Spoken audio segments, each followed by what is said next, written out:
YouTube'ni siz haliyam reklama bilan ko'ryapsizmi? Или podpiskasiga pul to'lab ko'ryapsizmi? Keling, men sizga 4 ta funksiyali YouTube'ni o'rgataman. Mutlaqo tekin и без podpiska.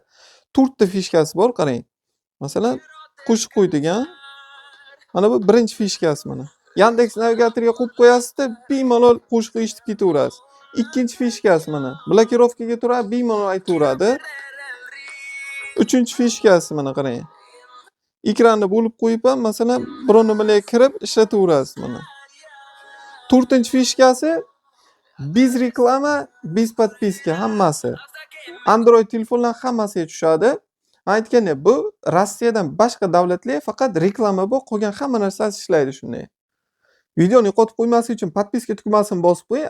Men sizga qanday buni yuklab olishni ko'rsataman. Uning uchun bizga nima kerak bo'ladi? Rus Stories kerak bo'ladi. Rus Storiesga kiramizda OneSet official mana shu ilovani yuklab olamiz. Yuklab olgandan keyin bemalol ishlataverasiz.